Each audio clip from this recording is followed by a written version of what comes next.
We're getting new information about Jill Kelley, the woman who triggered the investigation that ultimately exposed the sex scandal involving CIA Director David Petraeus. CNN's Joe Johns has been working details for us. What are you hearing new about Jill Kelley? Well, Wolf, it's the most comprehensive account we've gotten so far from the perspective of a source close to Jill Kelley, the woman who's been described by some as a socialite from Tampa, described by others as a whistleblower. You'll remember Jill Kelley was also suspected of exchanging what some military sources said were inappropriate emails of her own with General John Allen, the top NATO commander in Afghanistan. Well, this source says Jill Kelley has been mischaracterized. The source pushed back strongly against claims suggesting the emails between Kelley and Allen were sexually explicit.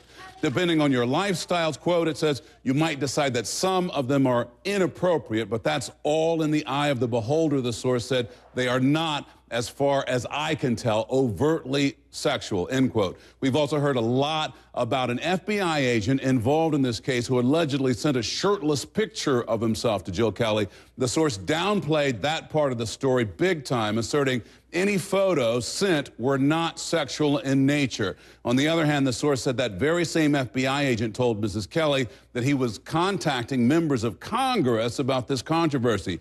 The source also fleshed out the timeline on the scandal a bit, pointing out that the first email started this thing rolling, happened in mid-May, an email that went from Broadwell to General Allen, which Allen in turn forwarded to Jill Kelley. It came under the email handle Kelley Patrol and was a warning to Allen to avoid Jill Kelley. The source said Broadwell used at least 4 different email handles that were difficult for investigators to trace. Some of the emails also were clearly to Kelley's husband, essentially asking him if he knew what his wife was up to, the implication being that Kelley had been behaving inappropriately with Petraeus or General Allen, which is something Kelley denies. By October, the source said it was clear to Kelley that Petraeus's biographer was sending the emails. Wolf? Yeah, that's all fascinating material. This investigation, I suspect, only just beginning. Thanks very much, Joe, for that.